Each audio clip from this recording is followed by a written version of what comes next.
Y vamos a hablar de los discursos de odio, especialmente en lo que tiene que ver con la comunicación, el lenguaje y los discursos políticos. Voy a saludar a Ezequiel Ipar, es doctor en Ciencias Sociales de la UBA, doctor en Filosofía de la Universidad de San Pablo y también investigador del CONICET. Ezequiel, buenas tardes, te damos la bienvenida aquí a Ciudad U.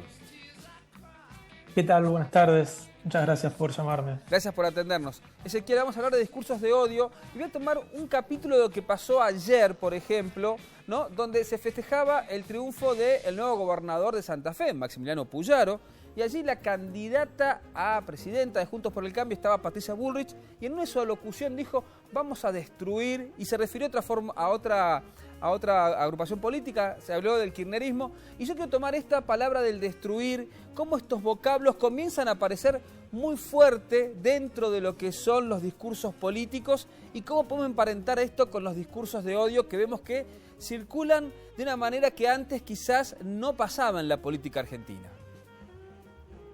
A ver, la semántica del exterminio es el modelo prototípico del discurso de odio, te diría. O sea, esa idea de destruir a un colectivo,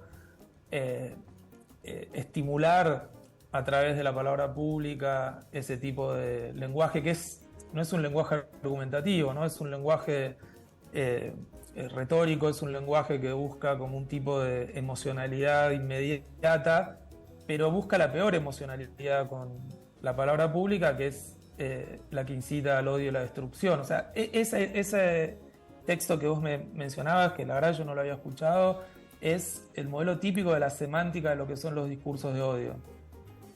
Yo estaba pensando, Ezequiel, que en un momento había como una cuestión dentro de la política argentina, que sí siempre fue una tradición nuestra discutir de política, y eso es muy interesante, pero que había cierto cuidado, sobre todo porque veníamos años de una experiencia violenta en términos políticos, ¿no?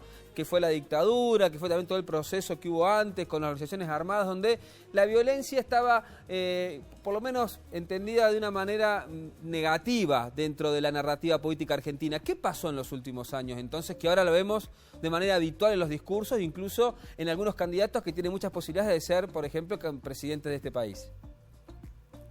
Sí, lo señalás muy bien, y lo que señalás es un problema grave. O sea, que hoy nuestra esfera pública política, que sabemos que no es la esfera pública del TikTok o de la conversación expresiva en Twitter, es la de los dirigentes que tienen las máximas responsabilidades en nuestro país, o sea, candidatos a presidente, que son legisladores, que son funcionarios, ¿sí?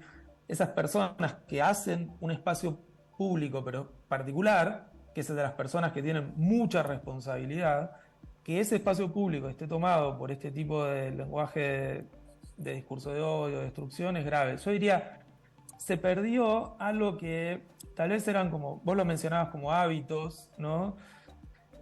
Como reglas del juego, de la discusión política, que eran autolimitarse. Por supuesto, el lenguaje político siempre fue encendido, friccional. El lenguaje político implica descalificar al otro, decir que sus valores no son importantes, criticar enfáticamente. Todo eso implica la ironía, el cinismo inclusive. Pero esto es algo muy diferente. Este llamado a la destrucción del otro, tal vez es como si dijéramos una molécula del discurso público, pero es la peor molécula, y lo que vos mencionabas muy bien es que nuestros partidos políticos habían desarrollado como hábitos, acuerdos implícitos de nunca llevar la expresión pública hasta ese nivel, ¿no? Como había una especie de autocontrol en eso. Y evidentemente algo de eso se perdió, hay como una desinhibición, y lo que hay que decir es que es peligroso. Es peligroso para la vida política y sobre todo es peligroso para la democracia, porque así no funcionan las democracias. De eso quería consultarte, porque además vemos comunicadores, y por ejemplo la comunicadora Viana Canosa, que también en un momento tiene un lenguaje muy agresivo, muy violento, cargado de odio, y hay gente que lo ve y por ahí a alguno le puede hacer gracia, otro empatiza con esas ideas, pero quisiera que vos me digas por qué también es un riesgo, ¿no?, que empecemos a legitimar ese tipo de discursos, ese tipo de descalificaciones. Mira, en el primer caso hablamos de una autoridad, pues bueno, Patricia Bullrich es una candidata a ser la autoridad más importante de nuestro país. Y lo que hay que entender siempre es que las autoridades, cuando ejercen poderes públicos, al mismo tiempo autorizan comportamientos, ¿sí? La autoridad legitima comportamientos. Y uno diría que un periodista, sobre todo si tiene un lugar destacado en la discusión pública como no la tiene cualquier ciudadano, si aparte tiene muchas audiencias, si aparte ese medio tiene una respetabilidad o una cierta confianza, entonces también tiene responsabilidad por el lenguaje que usa, ¿sí? No es, de vuelta, el ciudadano ordinario comentando algo en TikTok. ¿Y qué es lo que pasa cuando un periodista empieza a habilitar cada vez un lenguaje y hasta comportamientos violentos?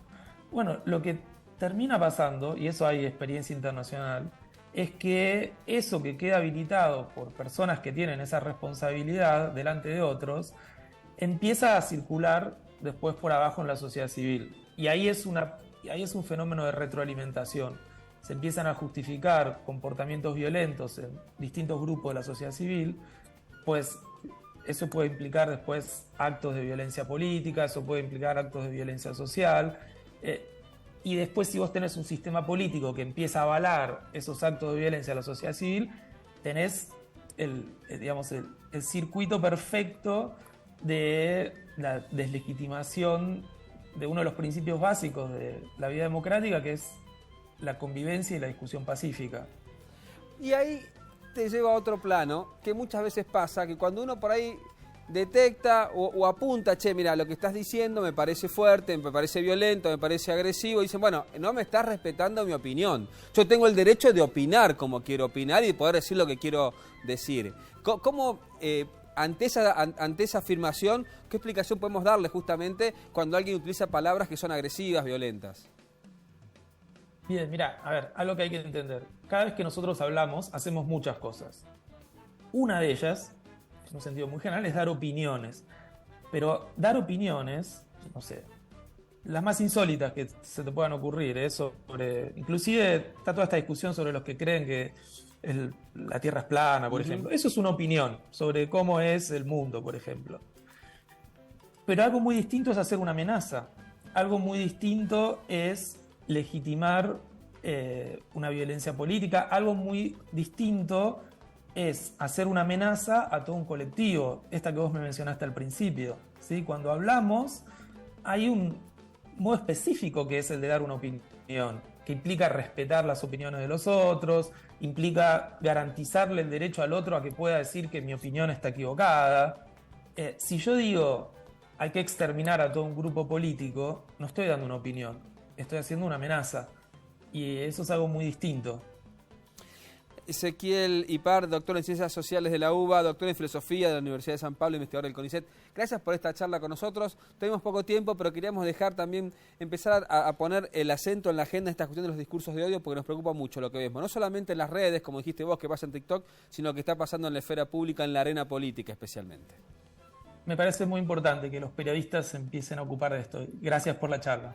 Un abrazo grande para vos. Vamos con un poco de Random TV y queda mucho más aquí en Ciudad.